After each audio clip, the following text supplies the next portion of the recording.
Monday, or all night Monday and all night Tuesday. But Wednesday is already booked out for 16 hours sleep if I can get it. No, I'm really fortunate we have Paul Burke.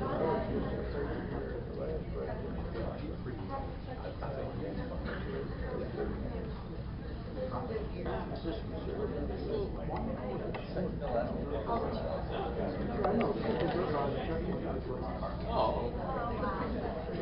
After all, the cost, I prefer to call it cost. Yeah, it'll be a fair.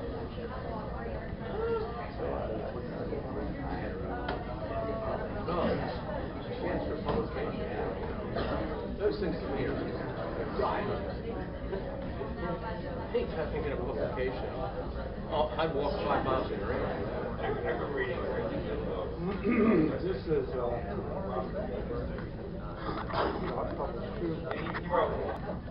Trust me on this. I was slave. We had a great day yesterday, and that must be the reason why the response is doubled today. So I'm glad you're here. It was a fun day, different kinds of lectures, presentations in different styles, and they were all good. And I base that mainly upon the discussion that we had after the presentations. And so I enjoyed that a lot, and I think the participants enjoyed it too. I just want to give a 30-second introduction to our panel chair, who is a classic among classics, and that is Dr. Ronald Byrd, who has a history that is very lengthy, in that eventually he becomes the Dean of the School of Education here, and at the same time that he does that, he became involved in the International Lincoln Center, and he's presented papers on Lincoln here and abroad, and it just goes on and on and on. He's a key part of the International Lincoln Center and what we've become, and so I thank him for that. And I feel bad because I should go on for at least another 10 minutes about him, but I want to keep on schedule, so I'll turn it over to Dr. Byrd, who will introduce our first speaker, and there's a story behind the second speaker. Yes, sir.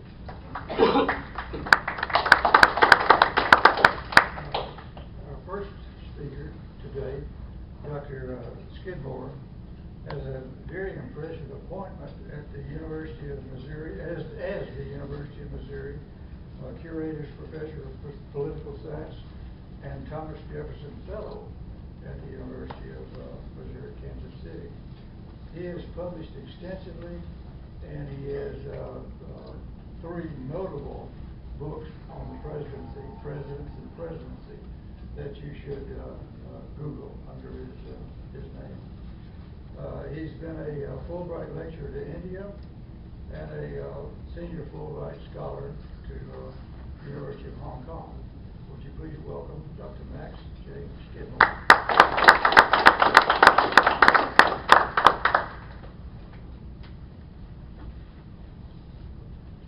Thank you, Dr. Byrd, and thank all of you. I'm reminded of a story they tell about Calvin Coolidge. I wouldn't vouch for its authenticity, but he allegedly once opened a talk with, "Ladies and gentlemen, I'm proud to see this dense crowd here." And someone from the back yelled, "Don't be too proud, we ain't all dense."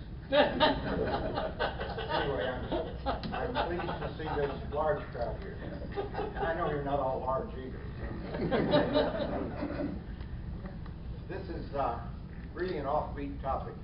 I'm discussing physical fitness and athletic activities on the part of presidents, particularly Theodore and Franklin Roosevelt, to distant cousins.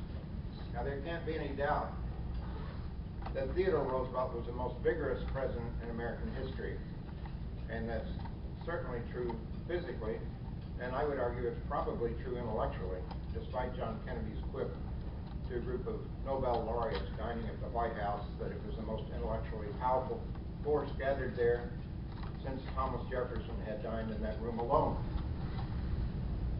I'm arguing that well-rounded vigor helped shape Theodore Roosevelt's vigorous presidency. and he dominated an era as few presidents have. Franklin D. Roosevelt, the Democrat, modeled his career on that of his distant cousin, the Republican Roosevelt. Theodore served in the New York House, was number 2 in the Department of the Navy when it was a cabinet department, so right under the president. He was governor of New York. He ran successfully for the vice presidency. He succeeded to the presidency and then was elected president in his own right. First vice president to succeed and then to be elected to his own term. Franklin also served in the New York legislature, although in the Senate rather than the House. He was Assistant Secretary of the Navy during Wilson's tenure. He ran for vice president, although he was defeated. He also was New York's governor and then became president of the United States, running successfully not only for a second term but also for a third and fourth term. That feat inspired the move by his vengeful opponents after FDR was safely deceased, easier attacking then, to amend the Constitution to prevent repetition of a third term.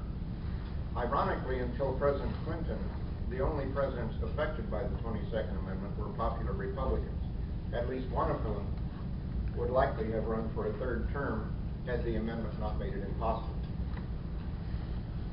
Now, I'm arguing, we all know how vigorous physically Theodore Roosevelt was. I'm arguing that physical vigor also influenced Franklin Roosevelt, although that's certainly less obvious for him than it is for TR.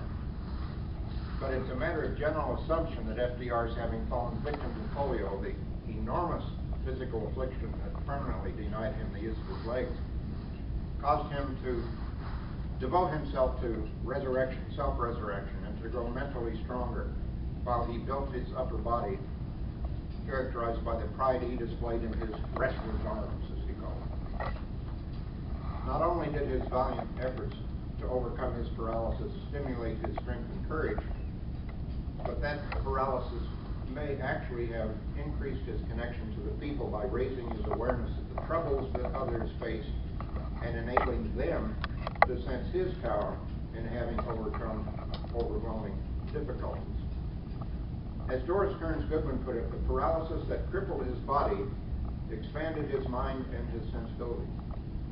After what Eleanor called his trial by fire, he seemed less arrogant, less smug, less superficial, more focused, more complex, more interesting.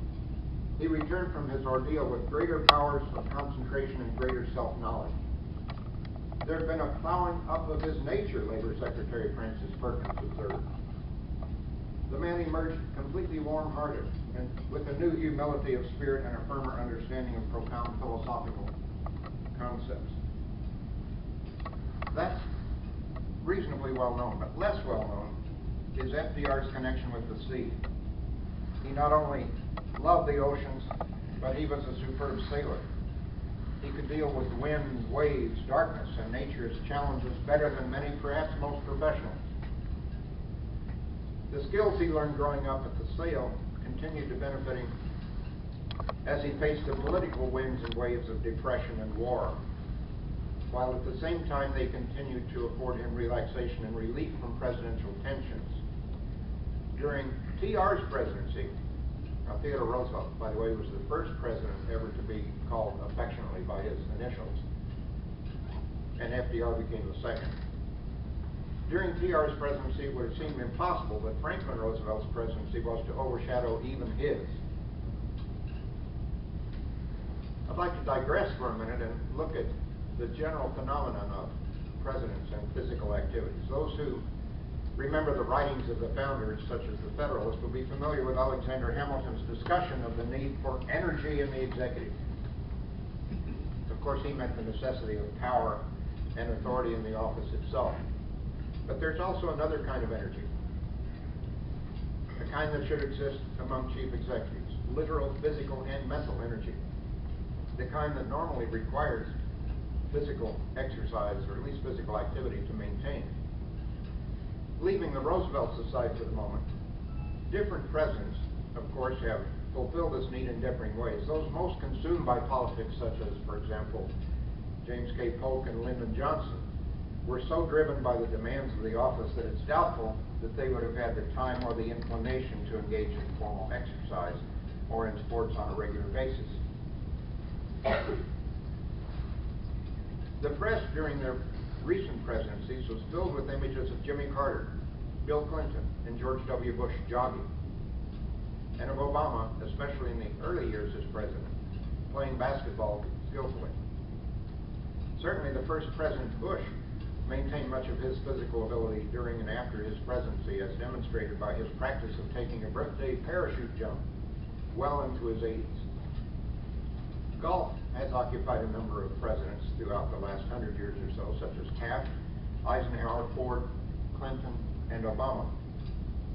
Walking is natural, probably the most natural of exercises, and many presidents have been known as avid walkers. Truman's early morning walks inspired many photographs as Secret Service agents strode briskly to keep up with the speedy pace, which often left reporters puffing behind. The Secret Service is in a lot better shape than the reporters were. Washington, both Presidents Adams, Jefferson, and Madison walked regularly, and many exercised by riding horseback. Swimming also is a natural exercise, and it helped FDR build his upper body, following the ravages of the polio that destroyed his legs. Perhaps the most notable presidential swimmer, though, was John Quincy Adams. If you don't know that, it would be hard to remember, just like if you think of which were the only 4 presidents in American history that have actually touched 60% in the popular vote. Lyndon Johnson was the only one to touch 61% in 64. Richard Nixon in 72, Franklin Roosevelt in 36. You'd never think of the 4th one if you don't know. Warren Harding. Go figure. John Quincy Adams was not only adept in the water, but he swam powerfully. And despite his dour and sober demeanor, or maybe even because of it, he courted danger and he braved perils in the most turbulent and frigid waters. He swam in dangerous currents, cold waters, and at one time was sorely embarrassed, I would assume, when he came back and found someone had stolen his clothes. I don't remember how he made it back. But regardless of that, it isn't necessary to go into greater detail regarding the exercise habits of presidents or their participation anymore, because it would be to duplicate a detailed work by John Sale Watterson, The Games Presidents Play, Sports in the Presidency. It came out in 2006. I reviewed it in 2007.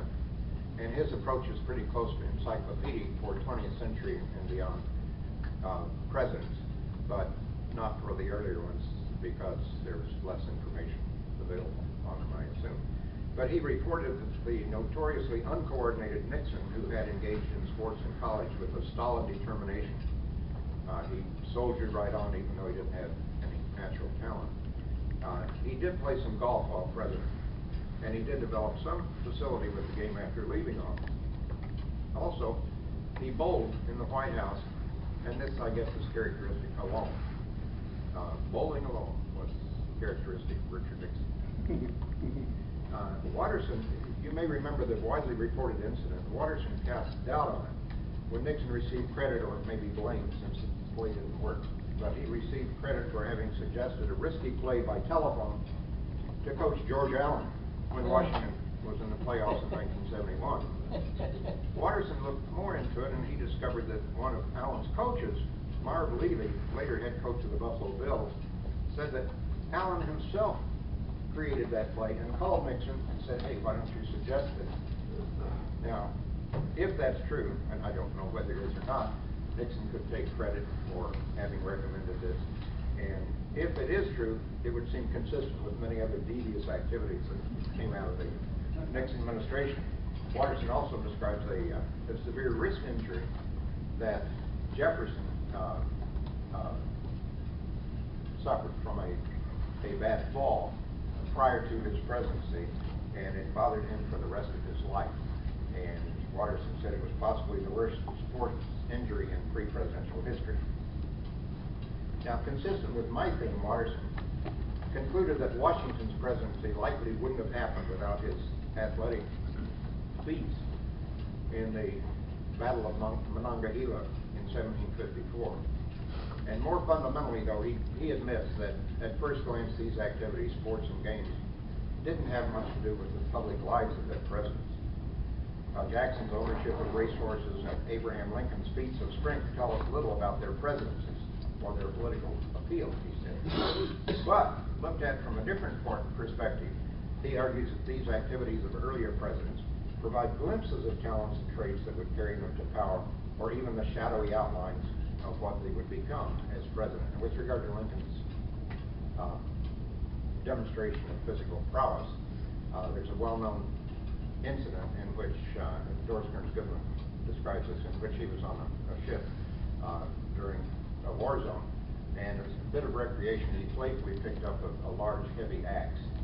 I don't know how much it weighed, but it had a long handle, and he picked it up just with his fingers, holding by the end of the handle, holding it out like this for several minutes. And the largest and strongest sailors on board couldn't begin to duplicate his feat. So he was a man of prodigious strength, even though he wasn't big. He was 6'4", but he only weighed about 180 pounds. So he was rail thin, which was appropriate for the rail. Forget that. You can strike that. But even for earlier presidents, later presidents, there may be some truth to this. John Kennedy's heroism, swimming for hours, pulling a crew member to safety after his torpedo boat had been sunk, presaged his functioning as president despite constant severe pain. Some of his close advisors said that in itself was heroic, that he constantly was under extreme pain, and he continued on. Nixon's dogged attempt to play sports suggests his later attempts to prevail, come what may, right up until his downfall. Clinton, I've never heard anyone else mention this, but it seems to me to be significant. Clinton's description of an attack on him before he was in high school, I argue, is highly significant. He described the incident as follows in his autobiography. He said, "One Henry Hill slugged me in the jaw as hard as he could." He said, "Now I was big for my age, about 5'9", 185 pounds, but Henry Hill was 6'6", with an enormous reach." He said, "No way was I going to fight back." He said, "Besides, to my amazement, it didn't hurt too much." So he just stood there and looked at it. Stood his ground. He said, "I think Henry was surprised I didn't go down or run off." Because he then laughed, slapped me on the back, and said, "Hey, you're okay." And we were always friendly after that. Now, if you know Clinton as president, reading about that incident, I think, can give you some insights into how he functioned as president. He remained firm and resolute during attack after attack that culminated not only in impeachment, but also in personal humiliation. Has any president ever been more personally humiliated than Bill Clinton? His sex life been dragged through the public and so on. He didn't fight, but he didn't drop. He kept on. Well, let's return to our basic theme, the Roosevelts. Those familiar with the life of Theodore Roosevelt will remember the terrible description of his father bundling a gasping child about 3 years of age against the cold and taking him in his carriage through the streets, urging the horses at full gallop to force air into the child's asthmatic lungs. They also will remember the numerous incidents in which his frail body failed to match his powerful mind. And the determination both of the boy and the father to build up the son's physical strength. His father once said to him, "Theodore, your mind is powerful, but your body is not. You must build up your body." And he did. He succeeded beyond the expectations of anyone except perhaps his own. And it seems he had one unusual advantage from early on: the ability to withstand, perhaps even to disregard pain and fatigue. There's no need here to go into detail regarding the well-known activities. His boxing at Harvard, his intense training, his ability to throw himself without reservation into violent physical activity, rowing across Long Island Sound and back when he was depressed after the death of his father. Matching the roughest cowboys in the West as he participated alongside them in their ranching activities. Punching out a bully in a bar who was shooting up the place and terrorizing everyone in the bar, except when we say Theodore Roosevelt. And he was not shy about publicizing his feats either. But they were well backed up by witnesses. Capturing 2 thieves after pursuing them for days through a Dakota blizzard. When he caught them, he wanted to take them to the nearest sheriff, who was 35 miles away. And they pleaded with him not to leave them tied up at night, they'd freeze. So he, as a good gentleman, untied them, which meant he had to stay awake all night.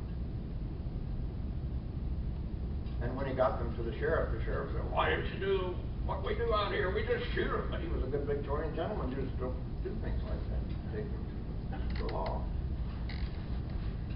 You don't waste time either. All during this time, he was reading Anna Karenina in French.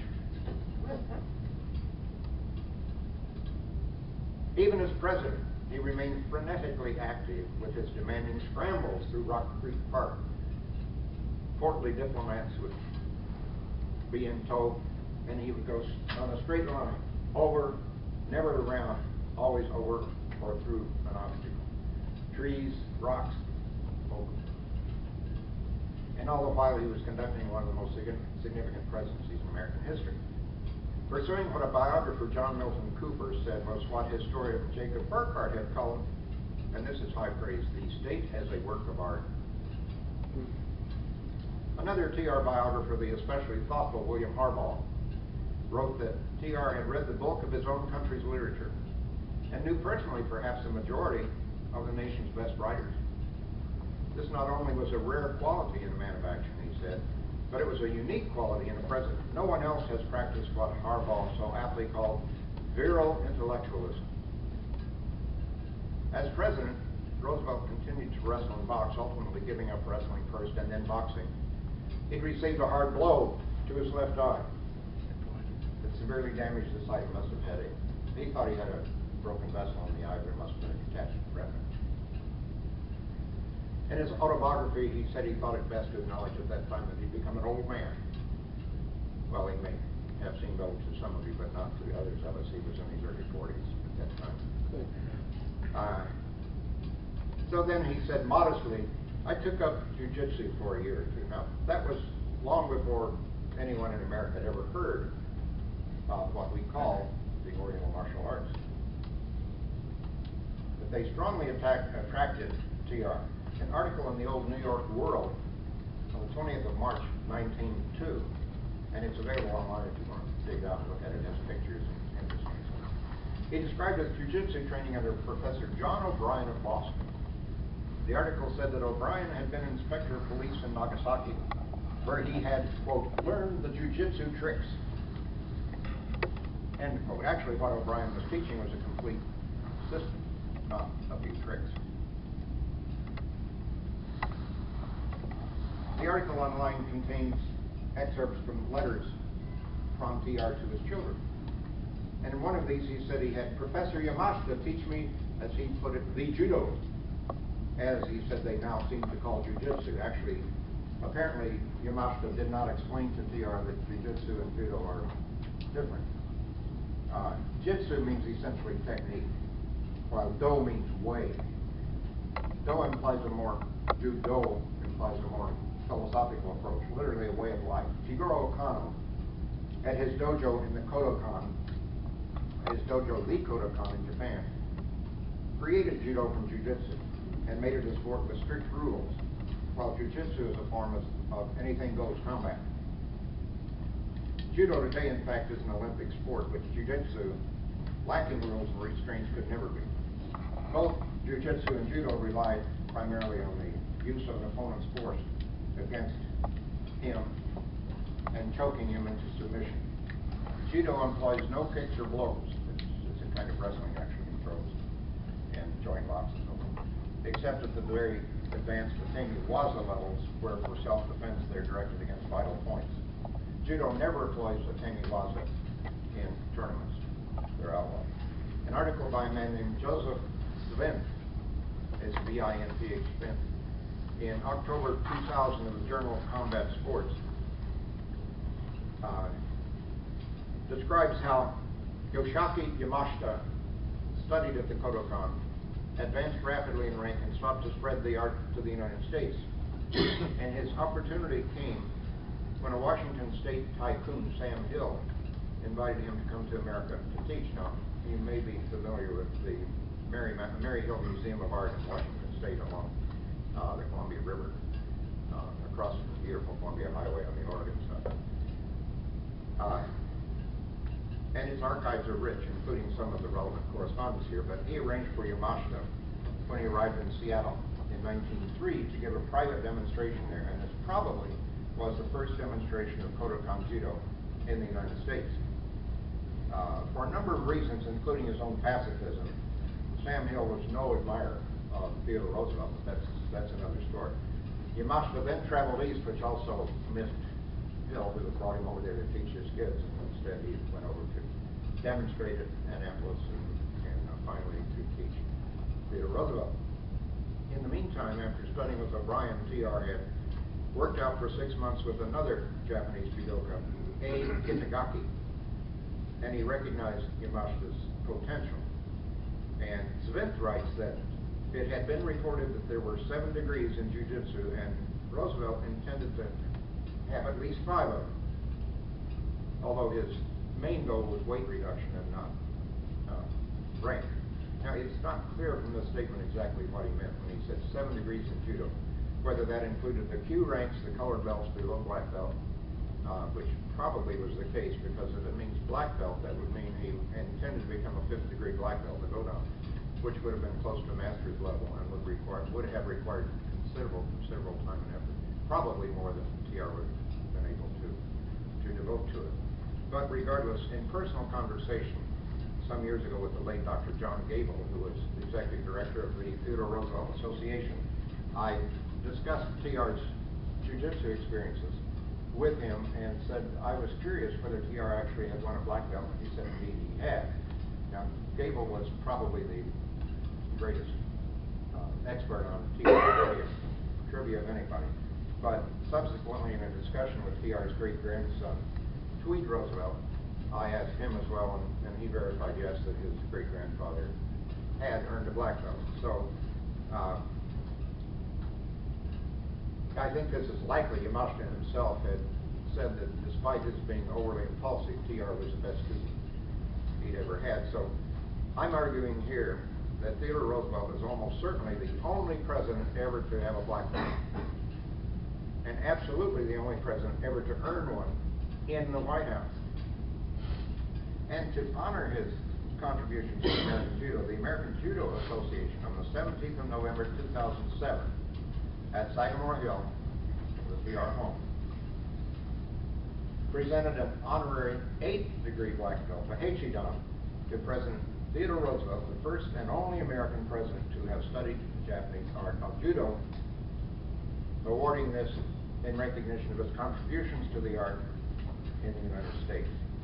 Now, most people who have spent any length of time in any one of the martial arts, jiu-jitsu, judo, aikido, karate, kung fu, taekwondo, hapkido, or any other, assuming they're taught, have studied, and have practiced appropriately, find that such arts do indeed become a way of life. And it doesn't require a leap of the imagination to believe that TR's experience with judo, as well as his strenuous life in general, helped shape his presidency. Now there's that. In turning to Franklin D. Roosevelt, it wasn't necessary, as I feared it might be, to go to Hyde Park and scour the records there, because I knew what I was looking for. The shattering experience of polio changed FDR's life, of course. Given its severity, there's no way it could not have done so.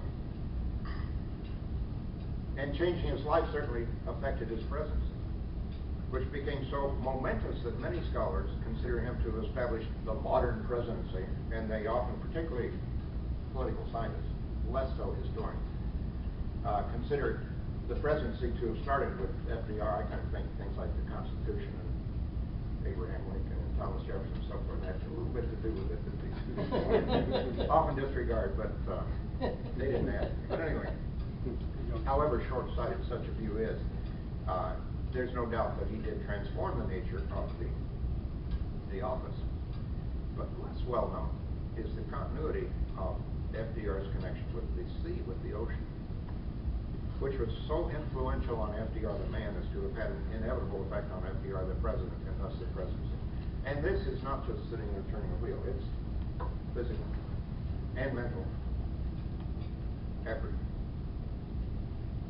Now, as I say, it wasn't necessary to go to Hyde Park, because when I talked to the librarian, he said, oh, this has been done.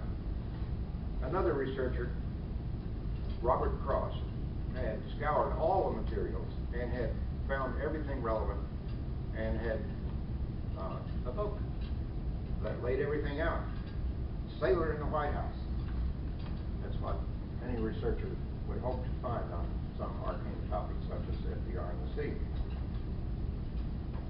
There's another book with a similar title by William Rickon, with a co-author of Ghost, not really a ghost since he's listed, but co-author. White House Sailor. Now, despite the similarity of titles, Sailor in the White House and White House Sailor, the two books are quite different. Rickon was a Navy sailor, a warrant officer originally, although he was promoted later, assigned to the White House as an aide to FDR, and his book recounted his experiences as a naval aide to FDR. And it's interesting in its own right, and it does have some relevance, but it's not primarily directed toward FDR and the sea. Robert Cross's book has a foreword by Christopher DuPont Roosevelt, FDR's grandson. He wrote that every land-based sailor will tell you that being on a boat, preferably a sailboat, but almost any boat will do, being on a boat at sea, even for a short sail, provides a perspective and stimulus to a passion largely unobtainable elsewhere on earth. Being at sea also reduces everything else to its essentials, to a more manageable scale, and helps the sailor cut through the distracting chaff to the core of problems, challenges, and issues. He said that at an early age, FDR's father personally taught him to ride horses, to understand farming and agriculture, and most important, to sail and appreciate being on the water. The grandson was pleased, he said, to be providing the foreword, because Cross, the book's author, shows how a sailor can also be a leader of men, a man of courage, a man of versatility, a juggler of opinions and alternatives during a challenging and turbulent time, and how this particular sailor became larger than life for so many. It would be difficult to find a better description of FDR the man, or of FDR the president. He had his first boat, New Moon, a 21-foot, two-masted knockabout that his parents had given him when he was 16. He sailed New Moon almost every summer at Campobello, further honing his skills at learning how to read the tides, oceans, and fickle weather of the often unpredictable area.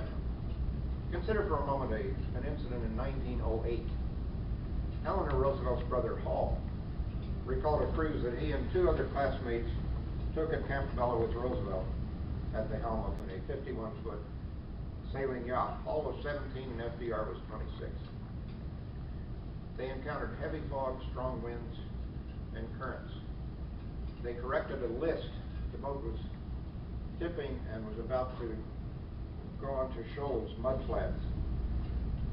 They avoided that only by tying lines to the masts, anchors to the other ends, rowing the anchors out in boats at FDR's yell directions, dropping the anchors at prescribed locations, and tugging on the ropes to right the boat. All this in darkness.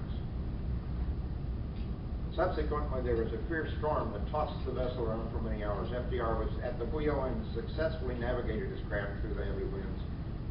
Huge swells and tumultuous seas, that's not my language. Hall wrote later that FDR relished such a challenge as this and said, quote, "As far as I ever saw, he was absolutely without a single fiber of physical fear in his entire makeup." Well, equally impressive, although no doubt less dramatic to non-sailors, was one incident among many that took place when FDR was Assistant Secretary of the Navy. On an inspection trip to Frenchman's Bay in Maine, he was on a destroyer under the command of Lieutenant William F. Halsey. That name may sound familiar to some of you. Bull Halsey, the ultimate five-star admiral from World War II. As a heavy fog rolled in, Halsey, knowing that FDR knew the waters, permitted him to take control of the vessel. Halsey was wary, though, and he kept close watch on him. Despite FDR's experience steering schooners and yawls, Halsey knew that such experience didn't translate automatically into handling a large vessel such as a destroyer, especially along the fog-shrouded New England coastline with its dangerous rocks and complex tides. Roosevelt impressed all aboard as he took the destroyer through Lubeck Narrows, the strait celebrating the mainland and Campobello. Many years later, when Halsey was an admiral, he wrote, and I'm quoting, "The fact that a white flannel yachtsman can sail a catboat out to a buoy and back is no guarantee that he can handle a high-speed destroyer in narrow waters. A destroyer's bow may point directly down the channel, yet she is not necessarily on a safe course. She pivots around a point near her bridge structure, which means that 2/3 of her length is aft of the pivot, and that her stern will swing in twice the arc of her bow. As Mr. Roosevelt made his first turn, I saw him look aft and check the swing of our stern. My worries were over. He knew his business." Now look at FDR late in his presidency and late in his life makes these elements of greatness clear. William Rigdon, the sailor attached to the White House, accompanied FDR on most, if not all, of his travels. One of those great journeys was an extensive voyage to Hawaii and subsequently to Alaska. FDR left the mainland to sail for Pearl Harbor July 21, 1944, on a heavy cruiser, the USS Baltimore. He'd gone to meet General Douglas MacArthur and Admiral Chester Nimitz to work out joint strategy for the overall thrusts toward Japan. Admiral William Leahy, who was a member of the President's party on the voyage, thought FDR was at his best as he tactfully steered the discussion from one point to another and narrowed down the areas of disagreement between MacArthur and Nimitz. Rigdon writes, "We shifted back to the Baltimore during the evening of July 29, where FDR and his dog Vella were playfully reunited. Vella had been required to stay on board because of Hawaii's quarantine laws. When FDR arrived a week later at the Navy Yard in Bremerton, Washington, after they had sailed to Adak in the Aleutians, and a week later sailed down to Bremerton, Washington. And when he arrived back, he had been out of the country for 29 days and had traveled 10,000 miles by ship, a voyage that in past years would have restored him. By nearly all accounts, the speech that he gave in Bremerton was a disaster. With an election nearing, his radio audience generally agreed that it had been rambling, halting, and indecisive. Republicans gleefully reported that the old man is through and continued to spread the tale about Vella, while calling attention to a photograph of a president looking haggard. Now, what is the tale about Vella? Well, they spread a rumor that when Roosevelt left Adak in the Aleutians, he had forgotten to bring Vella aboard, and he sent a destroyer back to get him.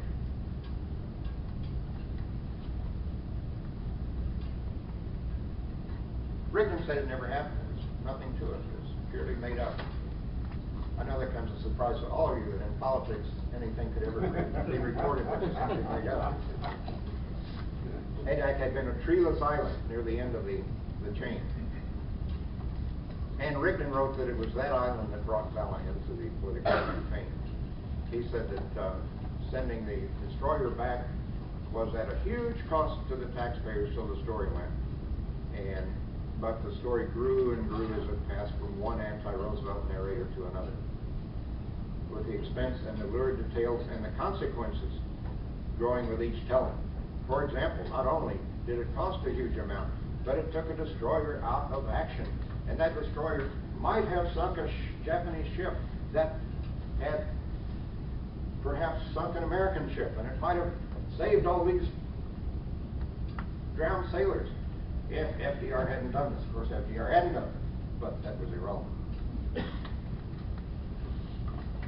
Rigdon said the speech at Bremerton was certainly not FDR's finest effort, but he said it wasn't as bad as it seemed to be. He said there were many adverse circumstances. But first, FDR had been going to speak in a baseball stadium. And Secret Service said, no way, this is in the middle of war and this is too dangerous and so on. So they moved it onto a Navy base, and FDR lost interest in the speech, and he just intended it to be a homey something or other, and didn't pay much attention to it. And he spoke from the deck of a ship, and there were many loudspeakers around causing lots of echoes.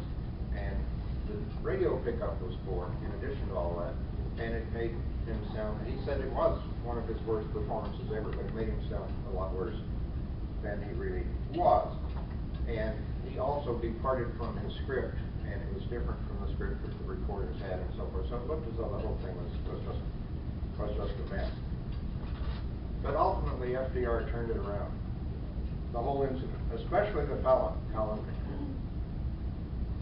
He perhaps even saved the 1944 election like an old fire horse responding to the station's alarm bell. Roosevelt rallied for the campaign. This was America's first wartime election since 1864. And like Lincoln, FDR made most of his role as commander-in-chief, while Dewey toured the country, racking up short-term gains with attacks on the tired old men who were running the government and making outrageous claims of communist influence. Robert Cross points out that this is exactly what FDR's campaign needed.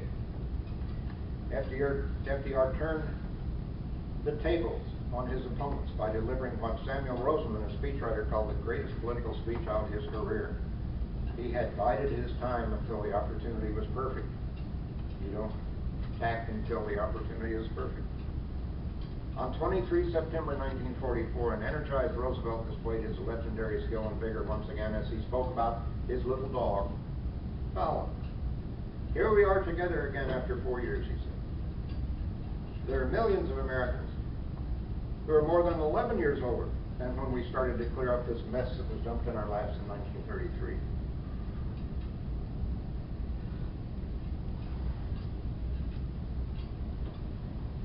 He jibed at Republicans over and over again and said the whole purpose of Republican oratory these days seems to be to switch labels. They condemn labor constantly until right before an election, then they love labor, he said. He said the object is to persuade the American people that the Democratic Party was responsible for the 1929 crash. You heard that Bill Clinton was responsible for 9/11. And that the Republican Party was responsible for all the social progress under the New Deal. He dealt with those things point by point. But then he turned, now these Republican leaders have not been content with attacks on me or my wife, or on my sons. No, not content with that. They now include my little dog, Vella. Well, of course, I don't resent attacks. And my family doesn't resent attacks, but Vella does resent them. You know, Vella is Scotch. And being a Scottie, as soon as he learned that the Republican fiction writers in Congress and Al had concocted a story that I'd left him behind in the Aleutian Islands and had sent a destroyer back to find him at a cost to the taxpayers of $2 or $3 or $8 or $20 million, his Scotch soul was furious. He's not been the same dog since. I'm accustomed to hearing malicious falsehoods about myself, but I think I have a right to resent, to object to libelous statements about my dog. Ross said the public went wild. They loved the speech and were thrilled that the old master appeared to be himself again. He won re-election and went on to Yalta, where an 8-day conference planned for the post-war world. Despite criticism that Roosevelt was too ill and too frail to lead the conference and that Stalin took advantage of that frailty, most top advisors who were with him and heard what went on at the conference disagreed. Admiral Leahy, Roosevelt's chief of staff, remembered, it was my feeling that Roosevelt had conducted the Crimean Conference with great skill and that his personality had dominated the discussions. Many other authorities on FDR agreed. Cross cites Robert Dowling perceptively and agrees that Roosevelt's policies were carefully crafted. FDR, says Cross, was continuing his lifelong consistent technique of not revealing everything during discussions and negotiations, thus giving himself greater flexibility to arrive at a settlement. Although Roosevelt's body was failing him, his mind remained clear. He recalls that FDR once said, "You know, I'm a juggler, and I never let my left hand know what my right hand does." Now, Cross's epilogue is worth noting at some length. He calls FDR our greatest seagoing president and said he spent some time afloat almost every year of his presidency except 1942 when security considerations kept him on dry land. And as president, he sought out the sea frequently for relaxation and to clear away the personal cobwebs. Roosevelt skillfully used dead reckoning as his means to navigate through pea-soup thick fog and ship-swallowing seas. He calculated where he had been, where he currently was, and where he was going, using nothing more than a compass, chart, and his keen know-how gained from years of sailing. He was an accomplished blue water sailor. He was adept at dealing with the unexpected and adapting quickly to the vagaries of the weather.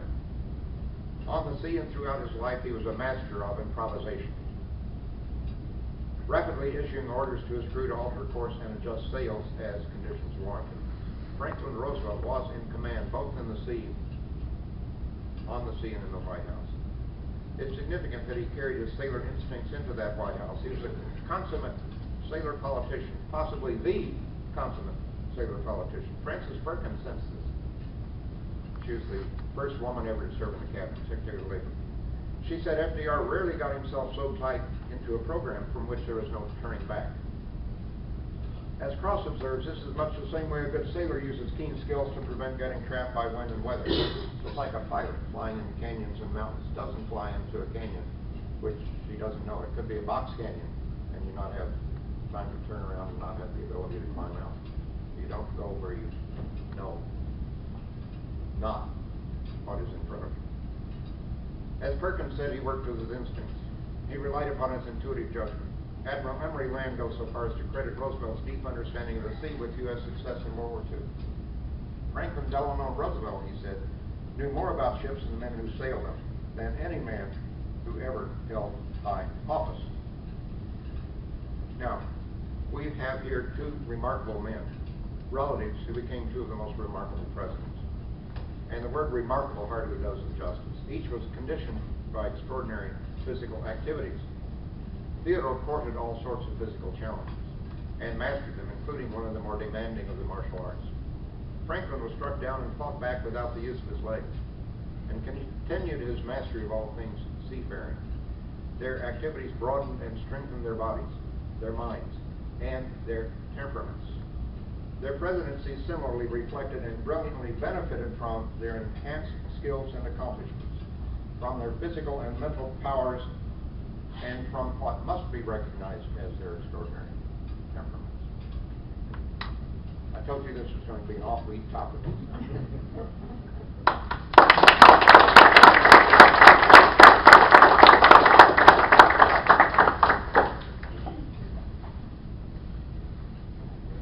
think I have a couple of minutes. Yes, sir. First of all, thank you for your interesting presentation. I enjoyed it very much. I would like you to address the issue of the public perception of FDR's illness, and especially a paradox of that perception. Because on the one hand, the president who struggled to live a normal life could be regarded as a metaphor for the country that was trying to overcome the economic depression. For example, Roosevelt made a point of flying to the National Democratic Convention to accept the nomination in person and to prove that despite his illness, that would not impair his ability to run the country. But on the other hand, there are very few, for example, pictures of FDR on a wheelchair, as if the press agreed not to highlight the present perception. So on the one hand, the illness could be an asset, a political asset, a metaphorical asset. On the other hand, it could be a drawback. I think you're correct on both counts. The press did minimize, did really hide the extent of his affliction. He mastered the ability with braces on his legs. When he would walk down an aisle, there would be curtains by the side of the aisle with rails, and he could really go along pulling himself with his arms and make it look as though he was walking. The press didn't reveal that. I don't think the public perception of his illness at Yalta resulted from press reports. I think the press did treat him very kindly there. But rumors do prevail, and there were photographs that showed him, particularly sometime before when his doctor told him to lose weight, and he did lose 15 pounds and made him look really haggard. And those kinds of photographs gave, without showing his disability, gave emphasis to the charges that he was not the same person as over. And it was less so then now, but I think even then, truth is almost irrelevant in politics. If you say something frequently enough and loudly enough, people believe it.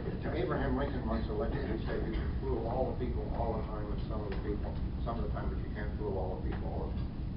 You can fool all the people some of the time and so forth. But I think it's also true that you can fool too many of the people too much of the time. And modern American politics reflects that, and I think that was an early precursor of this fact. Thank you. I've got two questions, just out of curiosity. How did Theodore Roosevelt's experience with jiu-jitsu shape his perceptions of Japan in terms of policy and in the context later on when he negotiated the Russo-Japanese War, the end of that? And secondly, did Theodore Roosevelt's attitudes toward muscular athleticism at all change as a consequence of World War I, where he lost his son, or do you see consistency there? I think the two things are separate. With regard to Japan, Theodore Roosevelt had an extraordinary respect for the Japanese and the Japanese culture. He did not have respect for Chinese and the Chinese culture. He thought the Chinese Empire had permitted the culture to decline and corrupt into corruption, and they were a beast and so forth. Bruce Lee would have taken great issue with that. And he also was wary of the influence of Japan in the Pacific, and I think perhaps correctly saw that Japan was the U.S.'s major competitor in that area, and he treated the Japanese very cautiously as a result.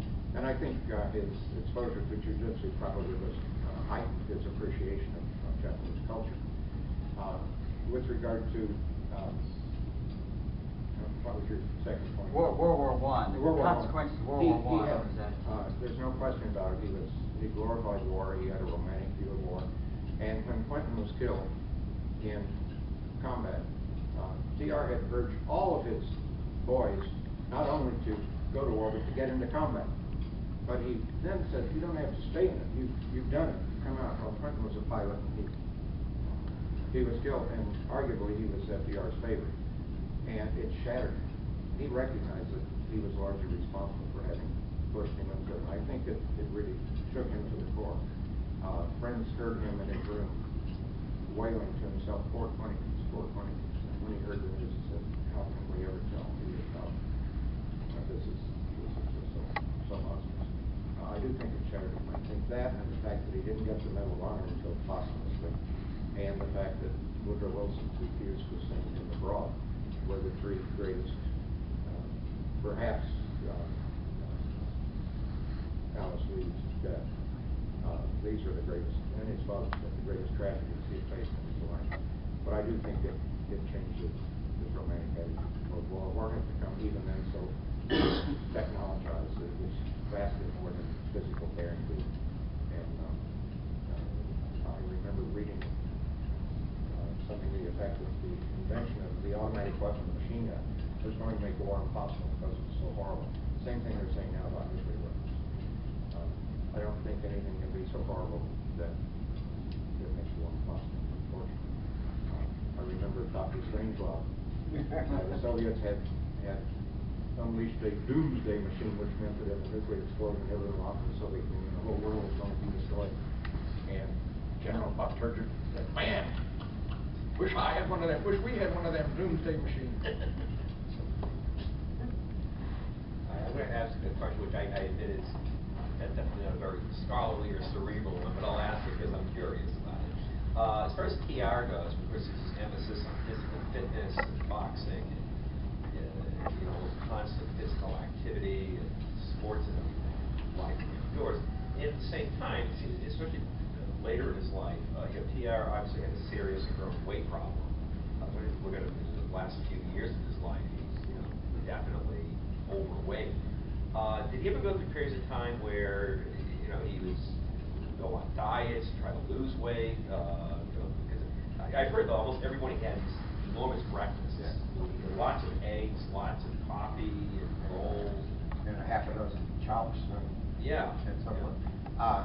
So far as I know, he was concerned about his weight and tried to lose weight, but never by diet. Okay. Which is, it's like trying I mean, to end more, but not stopping shooting. Was almost like a constant eating, like just part of his constant activity? That's just one of his constant activities. Yeah, as someone who puts weight on very easily, I guess. Yes. Yes. This is a bit off the topic, but in your mentioning... The paper's a bit off the topic. In your mentioning of the recent presidents and their athleticism, I just wanted to throw in a plug for President Gerald Ford, All-American football player in Michigan, and an accomplished skier late in life, who nevertheless was lampooned as clumsy by Saturday Night Live and a number of other television shows. I thought that was a very, very strange thing to do to the most athletic president since FDR. He probably since was TR. He probably was the most athletic president, period. Yeah. TR wasn't a natural athlete. He built himself up, and he was a fierce fighter. But you're absolutely right about Gerald Ford. And I didn't include him because I just didn't go into great detail regarding other presidents. Right. But Gerald Ford was probably the most graceful man, and yet he was lampooned. He also was a very bright guy. I've talked to people who worked with various presidents who say that he had a keener grasp of the budget than any president they worked with. And when he was in the Navy in World War II, this is not well known, I can't remember in which book, it wasn't a book about Ford.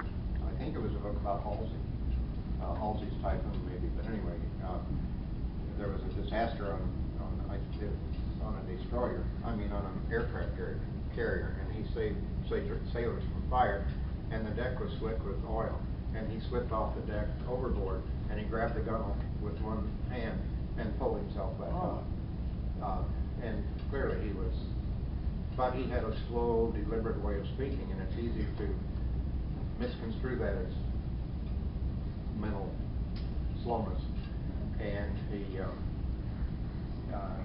he stumbled coming down the steps from a plane once. That's right. Quite. And he sliced a golf ball and hit somebody. So Chevy Chase made a whole career out of lampooning Jerry Ford.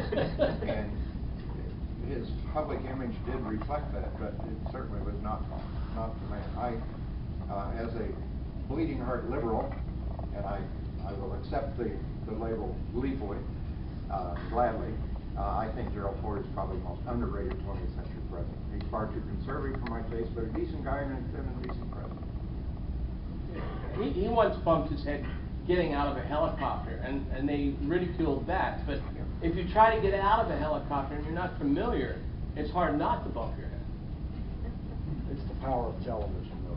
Yeah. I mean, had any of this happened earlier, nothing would have come with it. Right. Television, they play things over and over. 24/7. They have to fill up time. Well, thank you.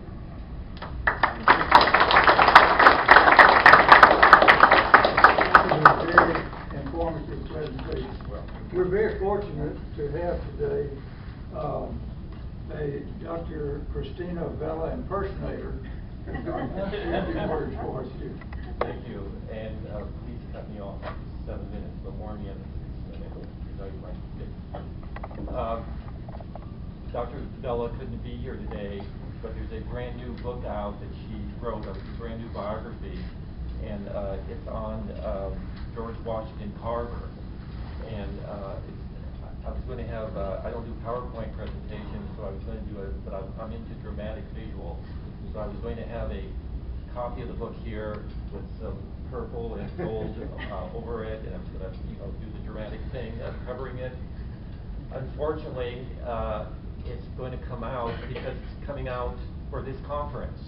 You know, brand new book just for this conference, but the book is not here yet. So I can only tell you about the book, and it's an interesting story. So if you'll bear with me for 6 minutes, I'll tell you the story about this. So Christina Vella had a valid excuse. It was because of her health, and she went ahead and did 2 papers. I'll be talking really briefly tomorrow about her, about George Washington Carver and Lincoln. But this paper is about George Washington Carver and the Roosevelts. In case you don't know who George Washington Carver is, he's one of the 3 most famous African Americans in the early part of the country after the Emancipation Proclamation. The other 2 being Frederick Douglass, probably the most literate slave ever, and then Booker T. Washington, who's part of the story too, and then George Washington Carver, who Albert Einstein said was one of the top 10 scientists of his day. So it's a dramatic story of African American history, and I'm just going to scratch the surface of it. So that begins the story. The book was reviewed in the Library Journal a month or 2 ago. Great description. Her previous biographies have made the front page of the New York Times Book Review. They've been nominated for the Pulitzer Prize and some other famous award. So she's a fun teacher at Tulane University, and she even now has a new book coming out, probably in a year or 2, on Camille Ataturk. She's a historian, super talented, and a super great teacher. And I'm not going to be doing justice to her, but I'll do my best I can in 5 minutes now. So the story of George Washington Carver. He was born in Diamond, Missouri during the Civil War, 1860, and he lives until 1943. So if you add all that up, he has connections with both Teddy Roosevelt and Franklin Roosevelt and Booker T. Washington. And it's a great story. I had not heard about this before. Born into slavery, but he was raised by kind, illiterate Bellas. Translated, 2 illiterate, an illiterate white couple, okay, which I did not know about, in 1860, born in 1860, and they adopt him. When he was 10 years old, in this little hick town, he was not getting enough education, so he had to walk 8 miles to the nearest town to begin his educational process. So right from the start, this is a person, we have 30 students here, who I hope from Byrd High School in advanced placement with Dr. John Larry as the instructor. I appreciate him and your presence. This is a story of education in more ways than one, involving LSU, involving even Dr. Byrd, since he started out at LSU as a professor there and then became the dean here, and involves Abraham Lincoln, the Land-Grant College Act, which transformed higher education in the United States. This is all part of the same story in 4 minutes or less now. So he leaves his adopted family and works for other additional white families to get some education. Think about this, this is the 1860s. When he's 13, he drifts into the Kansas frontier and he works again to get more education, saves his money, and attends school for 2 to 3 months a year until his money ran out. Think about that. And it's the story of Abraham Lincoln, if you know Abraham Lincoln's story. And he ends up in an art school in Iowa because he was talented. I hope I've got this right now. And one of his teachers was a Lincoln fanatic, and she took special notice of him, and he was always impressing his teachers because he had ambition, he had talent. Like some of my students who say, not into books yet, when I ask them things like that. She convinced him to dump his interest in art because he'd be poor for the rest of his life. Go from art into science. And there's a connection here because teacher that she had, that he had, this was either elementary school, middle school, something like that, sometime. Her father was the head of the agronomy department at Iowa State College. Land-grant college, Lincoln transforming higher education, all this is happening at the same time. So in 1890, Iowa State College, did I get that right? Iowa State College was the Harvard of Agricultural College. Now I know I'm talking to a bunch of city slickers, but you don't know this, but I know this. It's on half farm-ish. Okay, and Iowa State College, which most of you don't know about, at least some of you don't, produced 3 U.S. Secretaries of Agriculture. Quiz question is coming fast. Oh, but my 2 people left, so I can't ask the question. Including Henry A. Wallace, among you leftists in the room. Okay, so he's now at Iowa State College, and he starts studying agriculture. And the professors there were very idealistic liberal types, though most of them were Republicans. There used to be idealistic Republican types, and Renaissance types. They listened to Bach in their spare time and that kind of stuff. So this is the time when the country is moving from traditional ways more into trying to use science so that we can become not a third world country, but a modern power like Teddy Roosevelt wanted. And so in farm life, this is when scientific farming was being produced.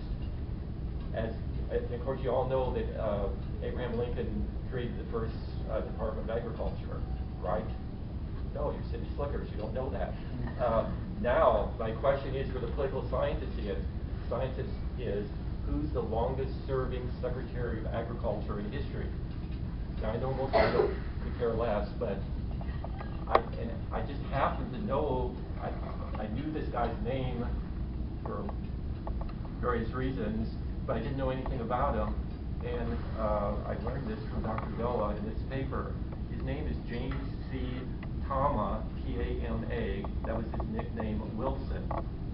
That's an unknown name, but he becomes very important. Longest serving Secretary of Agriculture, both under Teddy Roosevelt and Taft. Okay, Tama Wilson was from a poor family himself. And he was determined to make agricultural studies, both a science and a practical kind of thing, to help poor farmers. And he liked George. George was in his class, George Washington Carver. And he treated George, Tama Wilson was not much older than George Washington Carver himself, and he treated him as a younger brother. About the time when Washington received his master's degree, Tama Wilson was picked as McKinley's first Secretary of Agriculture, first and only Secretary of Agriculture, a post he held during Teddy Roosevelt's administration and Taft, becoming the longest-serving Secretary of Agriculture. George became a professor and head of the Iowa State New Agricultural Experiment Station, which means nothing to you city slickers, but this was transforming agriculture to a scientific basis. At about the same time, political science was developing and becoming a science for city slickers, not farmers. Long story. And one day, Booker T. Washington comes through wherever Iowa State College is, and Booker T. Washington, you probably know some not so great things about him, but he was basically a showman, and he was very charismatic, somewhere between a Donald Trump and a university president. And he was able to tap into the idealistic qualities of young African Americans. So he recruits him to that little institute in Hicksville in Alabama, which was hard to reach, no one knew about, which was, yes, I can't pronounce it, please say it louder? Tuskegee. Thank you. I'm just going to call it the Institute. So Carver's able, when he goes there now to serve his people, quote unquote, he's poor, he wants to help people. My God, what's better than the Abraham Lincoln story? There's other stories too. He was able to get one of the agricultural experiment stations that the government was providing in various states, which was totally unheard of for a black college. In 1897, Tama Wilson came to visit the Institute, and George, for the first time, a federal official had taken notice of the school. This was in 1897, his little hick school in Alabama. Booker T. Washington arranged every detail of the visit. The entire school made a big fuss over him, and it was a big deal. Now, for you Republicans, because we've had so many leftists in here, for you Republicans who feel deprived, President McKinley, William McKinley, visited the campus the next year, this was in 1898, and his whole damn cabinet came with him, and their wives.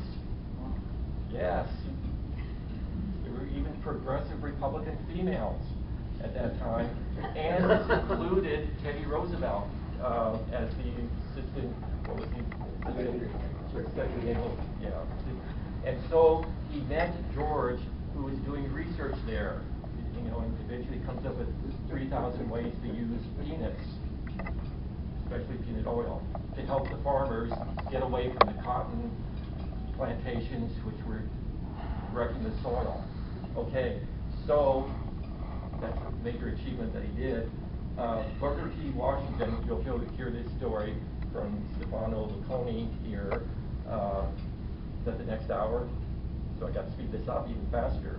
The Booker T. Washington who was invited by Teddy Roosevelt to the White House, causes all kinds of turmoil, and the opinion is that a black was never invited back again at Teddy Roosevelt's conference. That's White House. That's false, but I don't have time to get into that. Maybe I'll talk about that tomorrow. So after Teddy Roosevelt was elected, he made a short symbolic stop in Tuskegee in 1905, 4 hours. He's the president now. And Teddy Roosevelt, there's some good things about Teddy Roosevelt.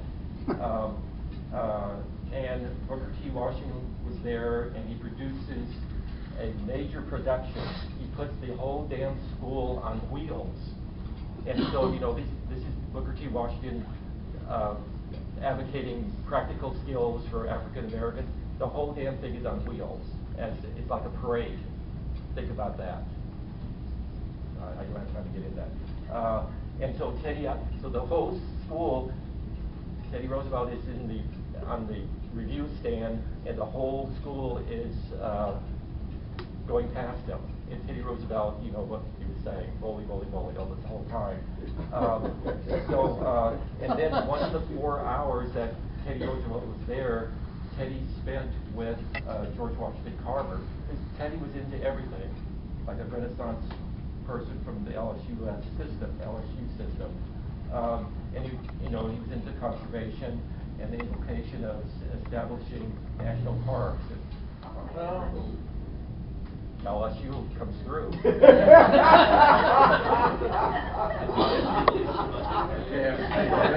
Let me give you a warning to you. During one of our conferences, the lights went out for like 2 hours before the major speaker. But God's on our side. I'll let that pass. Okay, Teddy Roosevelt was fascinated by the products that Carver had developed from peanuts and sweet potatoes. And you all know that Teddy Roosevelt's political hero was Lincoln, and Lincoln, of course, is George Washington Carver's hero, and Franklin Roosevelt's hero too.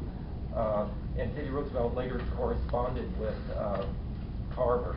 The next time they talked was in 1915 at the funeral of Booker T. Washington. Hey, you put the gloss you can I'm violating my own rules. They talked at the Booker T. Washington's funeral in 1915. By this time, Carver was a changed person.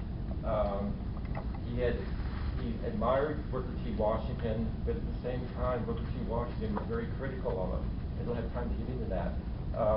And then, Booker T.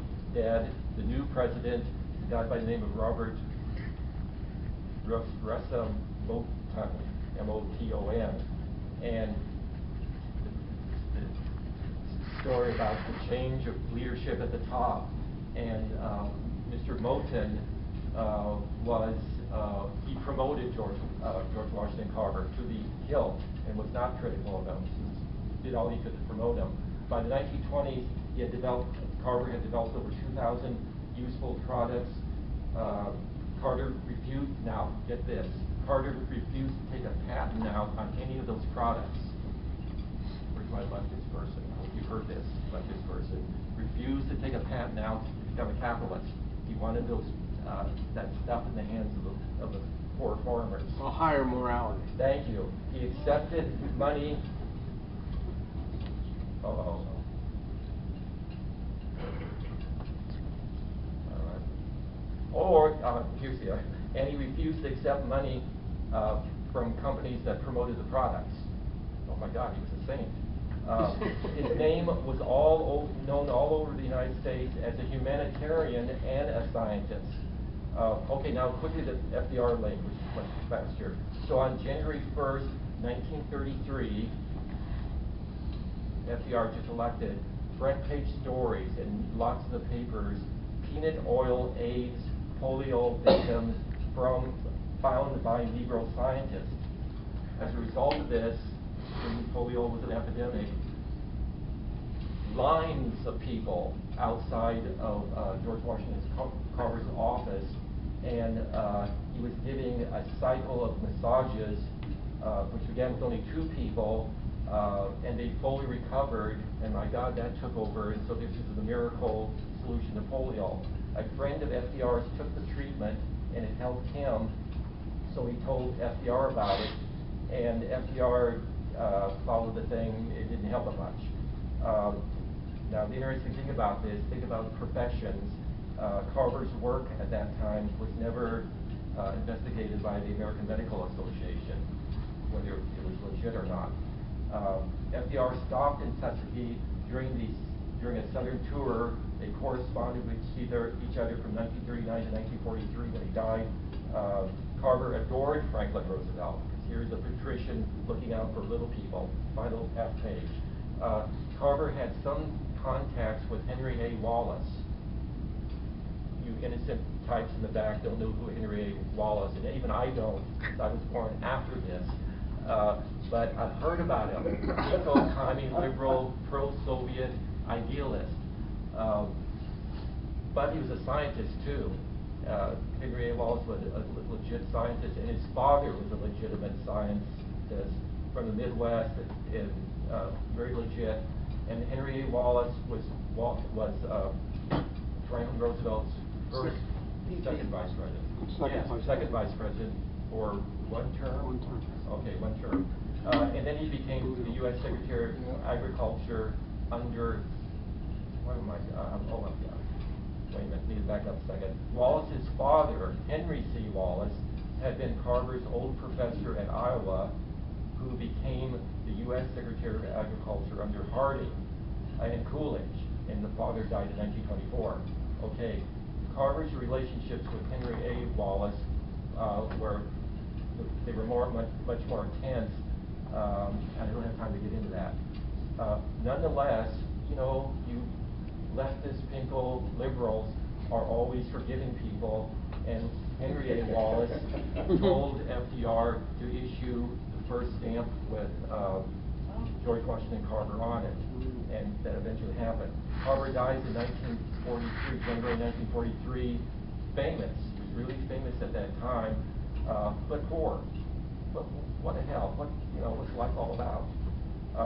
So that's the story of just one little teeny part of this new book, which will be coming out either today or I'll probably get it in the mail, but I won't have time to go to my mailroom to get it. But it will be out in a week, called George Washington Carver, A Life. The book is much more exciting than the title. It's not a very capitalistic title, you know? I'd try to market it. We'll take a 3-minute break. Thank you, Christina.